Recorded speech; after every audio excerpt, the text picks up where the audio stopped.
Welcome to Pushing Up Lilies. I'm your host, Julie Matson.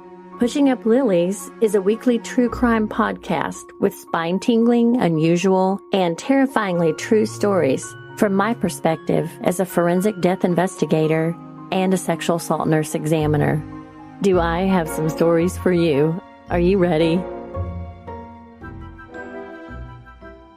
Hey guys, it is 72 degrees in Texas today. I never thought I'd be able to say that at this time of year. It's actually raining here. I want to say the weather's beautiful, but it's not. But it beats the heat that we've had. I will take it in a heartbeat. Over the Labor Day weekend, we went to the WinStar World Resort and Casino.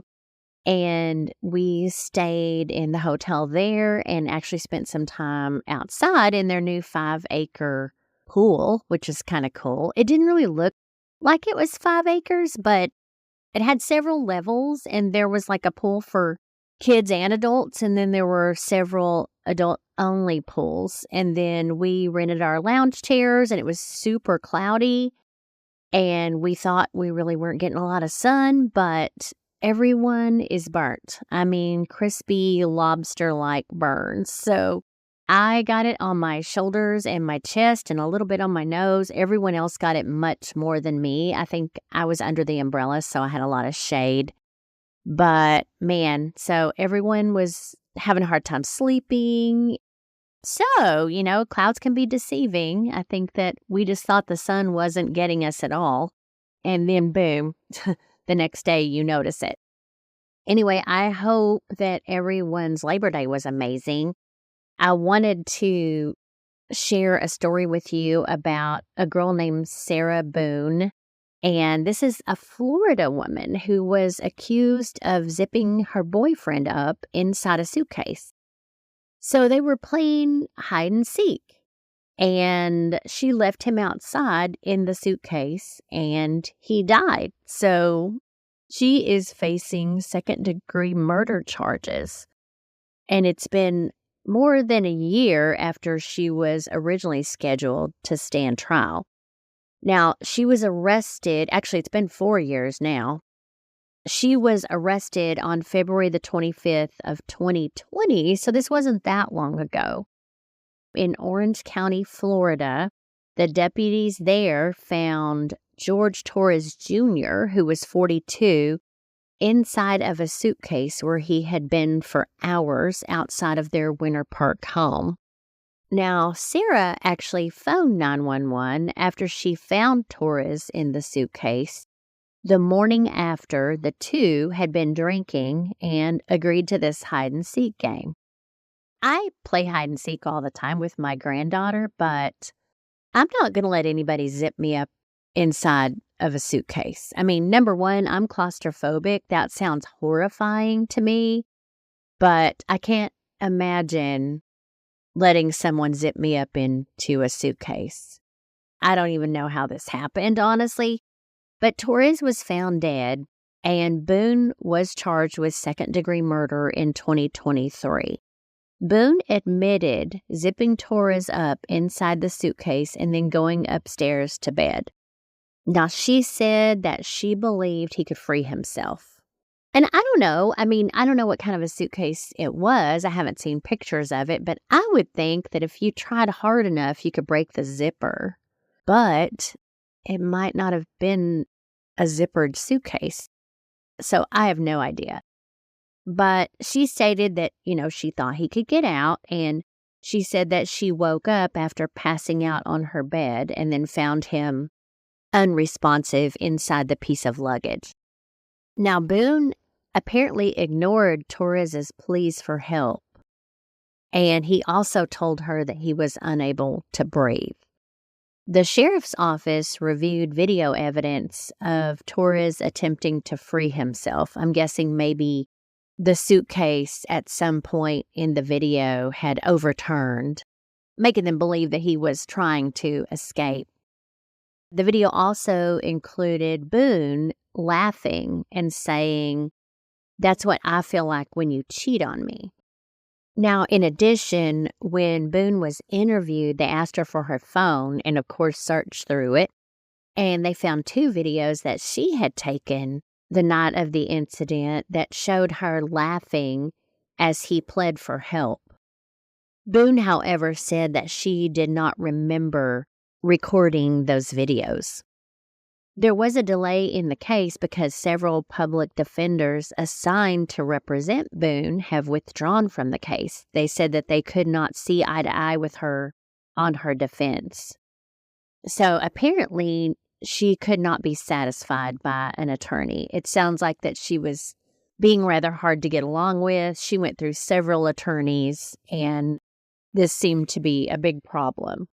Now, the trial was initially set to begin in April of 2023 and then just continued to be pushed back because of the problem with all these public defenders withdrawing from the case.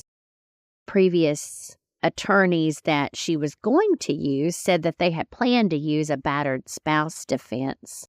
Now, prior to his death, Torres had been arrested multiple times for alleged domestic violence against Boone, and she had also been arrested for battery by strangulation on July of 2018, which is when both Boone and Torres were arrested for domestic violence. Her charge was dismissed, and Torres had been arrested for battery against Boone, who bailed him out of jail each time she called to have him arrested. I don't know that I would do that. I don't think that I'm quite that forgiving. I mean, you tried to hurt me more than once.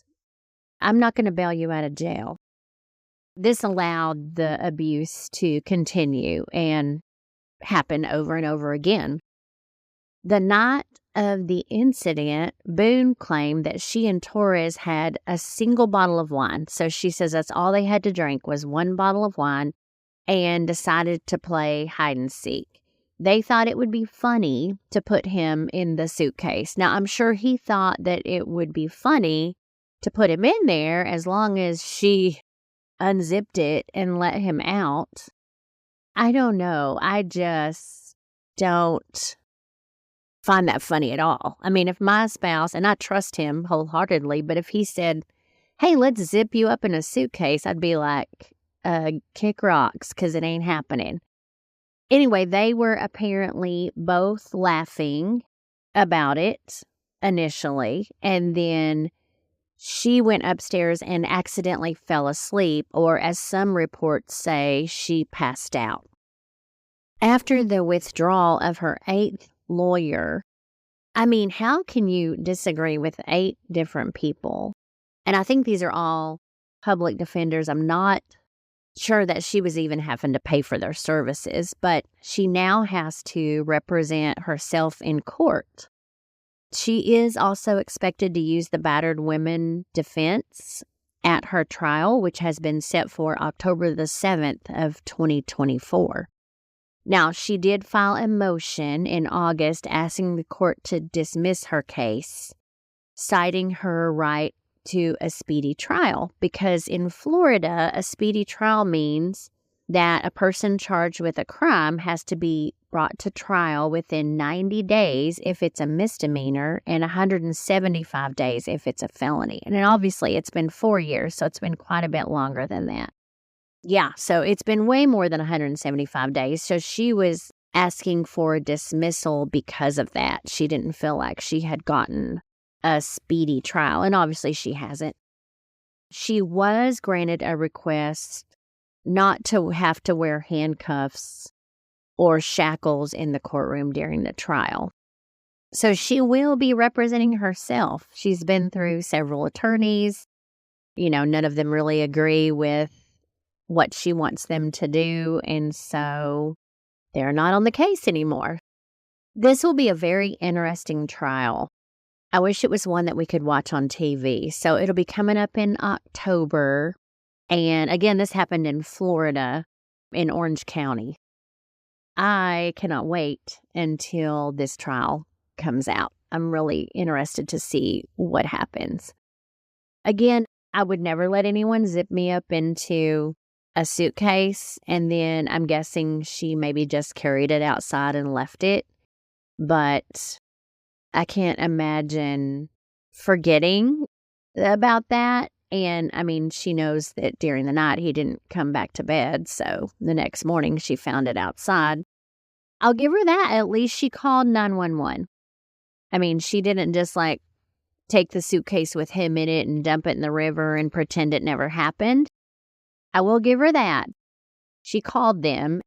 How do you explain someone being in a suitcase? So, I mean, I guess she could have covered it up by taking him out and bringing him into the house. But, she came forward and told the true story of what happened. Yeah, there's that. So another case, this one's really interesting. And I don't know why I started thinking about suitcase-related deaths. I just kind of did a little bit of research on a few of them because, I don't know, it's interesting to me. I mean, I know that not too long ago, we had a homicide in our county where someone was placed inside a duffel bag and thrown in the lake. Of course, what's always horrifying is when kids find these things and open them up to see what's inside and see hair or skull or, that has to haunt them for life. But in cases like that, I thought I would kind of give y'all a little information on how we handle them at the medical examiner's office. Now, I did have a case once where the police called and said that they had found a Yeti and that there was a very strong foul odor coming from the Yeti and it was duct taped closed. And they felt like there was probably a body inside of it because of the smell of decomposition. They went ahead and opened it and used a stick to pull out some tissue.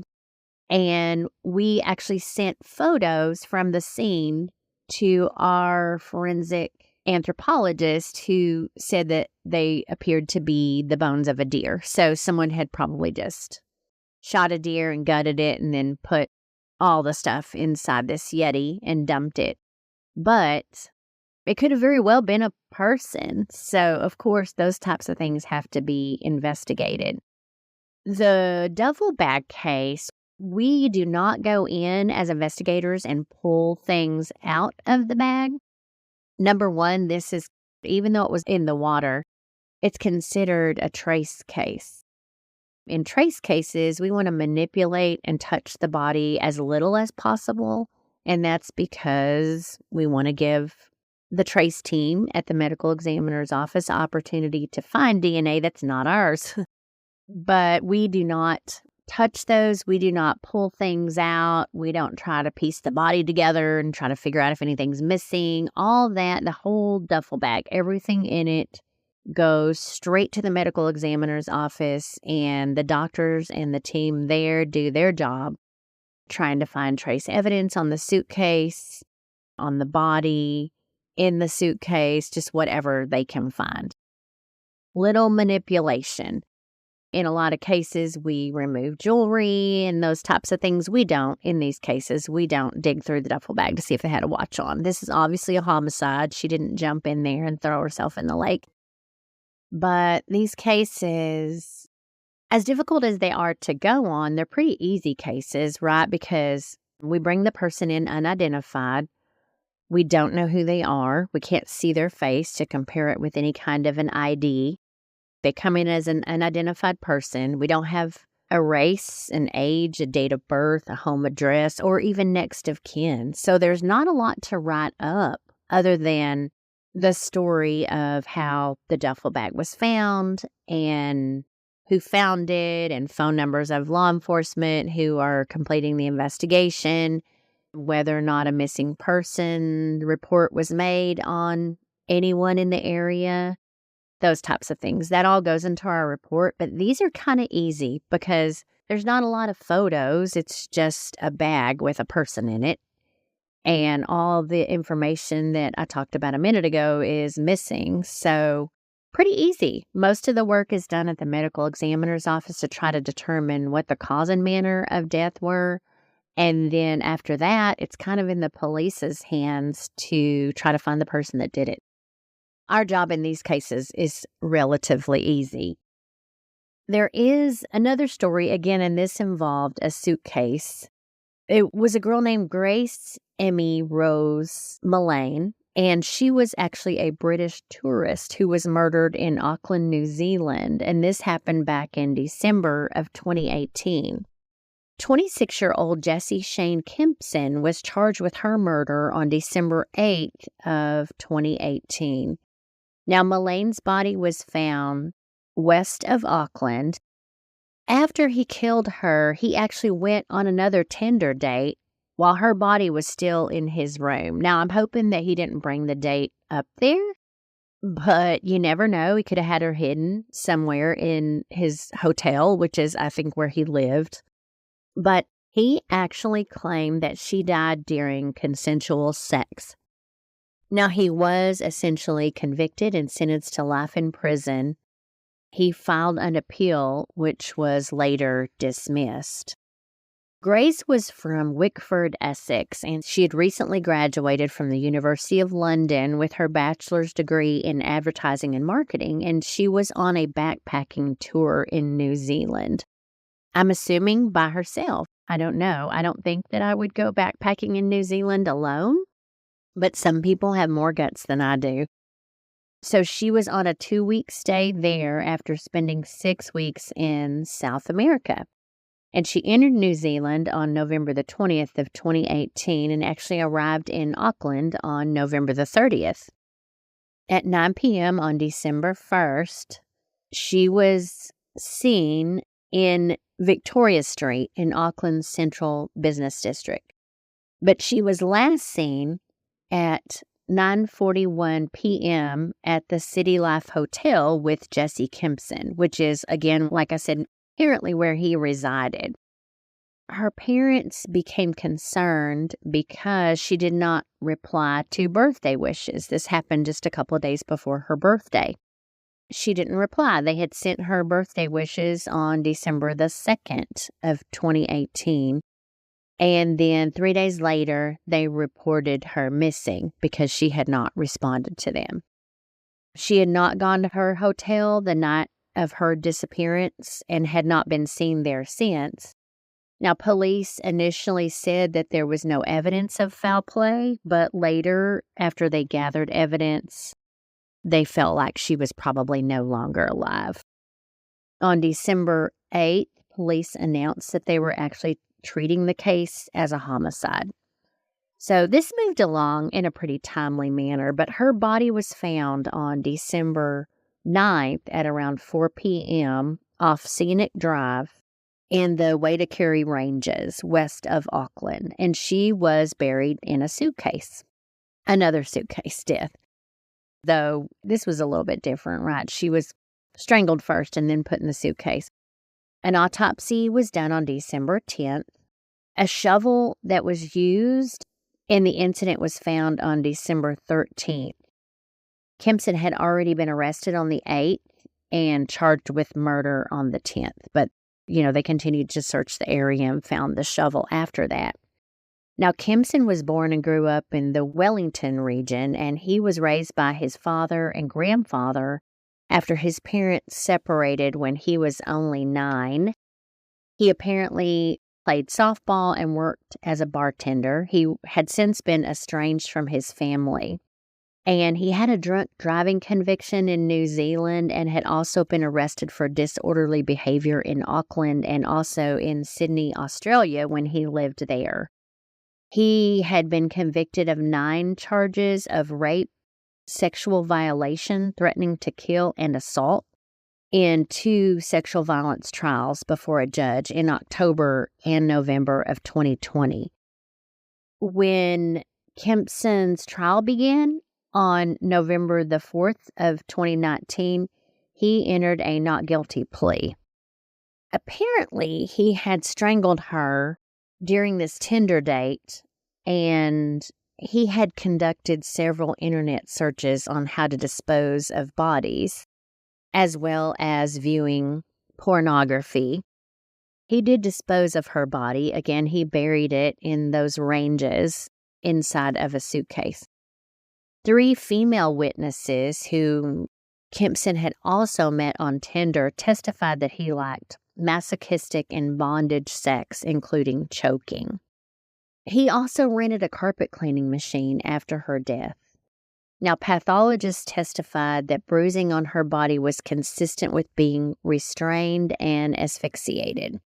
Her blood alcohol was 106, which was over the legal driving limit of 50, which really means nothing, right? Because just because you're drinking does not mean you deserve for something like this to happen to you. You should be able to have a couple of drinks on a date without having to worry about getting murdered. The defense claimed that Millane's death was the result of a consensual sexual misadventure, and they claimed that she had asked Kempson to choke her. And after he choked her and she passed out and quit breathing, he panicked and actually hid the body. One pathologist who got on the stand for the defense claimed that her injuries were consistent with a consensual sex act due to the lack of defense wounds. I guess she didn't have any of his skin under her fingernails, no broken nails, no abrasions on her arms that made it look like she was trying to defend herself. The trial lasted 3 weeks and deliberated for about 5 hours, and the jury consisted of 7 women and 5 men. Now, he was convicted and given life in prison, and he is not able to appeal the verdict at all. He had also lied to the police and told them that he and Grace had parted ways after just having a drink for a couple of hours and that she had left.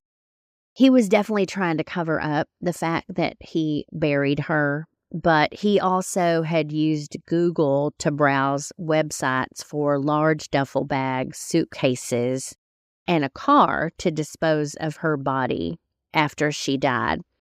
This is kind of creepy, and I think we've talked before about how, the police will confiscate your phone and your computer, and they'll be able to look back at all of your internet searches, so you can run, but you can't hide. He searched flesh-eating birds. He did a search, are there vultures in New Zealand? And he also searched for large bags near me. I mean, that pretty much proves he did it. I'm sure some of his DNA was on the body. There was no talk in any of the reports that I found about DNA. But, he had raped another British tourist about 8 months prior. So this guy had a history. He'd been in trouble before. And, of course, she was a traveler, so she didn't know. She was just coming through town and met this guy on Tinder. And, he seemed attractive and nice. And maybe after a drink, she thought, yeah, I feel comfortable with him. A lot of times you spend a couple hours with somebody at a restaurant. Whether or not I guess you think whether or not you can trust them. But she apparently trusted him, and this is what happened. So it's just scary traveling in other countries. When I hear stories of people going backpacking, even when they're not alone, it's like so much can happen. And not just in a foreign country, even here, there's just a lot that can happen. You have to be so, so careful, and it's just hard to trust anybody. I feel like I probably made my kids paranoid because, they heard all my stories growing up. They were probably scared of their own shadow, honestly. So be sure to log into YouTube and subscribe to my channel, Brains, Body Bags, and Bedside Manner. I'll be doing recordings on there soon, but you can already see some of my episodes on there. I am happy to report, actually, let's look right now at how many subscribers I have. I looked the other day, and it appears that I am up to 30,106. I love this so much. And I love being able to look to see where everyone is listening from and what platform they listen in. I can also actually see analytically, I can look to see which episodes are getting the most listens. It looks like y'all really like the Body Brokers episode. And you also really liked Cody Johnson's episode when he was pushed off a cliff. These stories, I love researching them. They're so much fun. For me, I learn a lot, and some of them I wish I could work the scene. It's like as a death investigator, you're always like, oh, cool, that would have been a cool scene. I want to work one like that. And, you do death investigation long enough, you're going to come across a lot of different things. And that's what makes our job fun. It's never boring, and every day is different, and every scene is different. Certain situations are treated differently, and so you really have to use your head, and you have to think ahead of evidence, destruction, and things like that, because you don't want to mess anything up, especially in a homicide. And baby deaths are very difficult as well. And in those, you don't want to just assume just because the parents said a baby was found dead in the crib that that's what happened. So you have to kind of treat it all very carefully. Every case is different. But again, log on to my YouTube and be sure to subscribe and share with your friends. I very much appreciate it. I'm ecstatic that I'm up to over 30,000. It was kind of a goal for me over this past month. My husband actually helped me to get more followers by putting my name out there on social media a little bit more than I was able to do. So I very much appreciate that. I hope y'all have an amazing week. And again, don't hesitate to email me, julie@pushinguplilies.com, if you have a story that you'd like to share. I am in the process of setting up a lot of interviews, and I just think that'll be a lot of fun. I'd like to do maybe a little chit chat with some of y'all just to hear what's happened in your life and what you've experienced and how you dealt with it and all those different things. Again, have an amazing week, and I look forward to talking to you soon. Bye. Thank you so much for joining me today on Pushing Up Lilies. If you like this podcast and would like to share with others, please do me a quick favor and leave a review on Apple Podcast. This helps to make the podcast more visible to the public. Thanks again for spending your time with me, and be sure to visit me at pushinguplilies.com for merchandise and past episodes.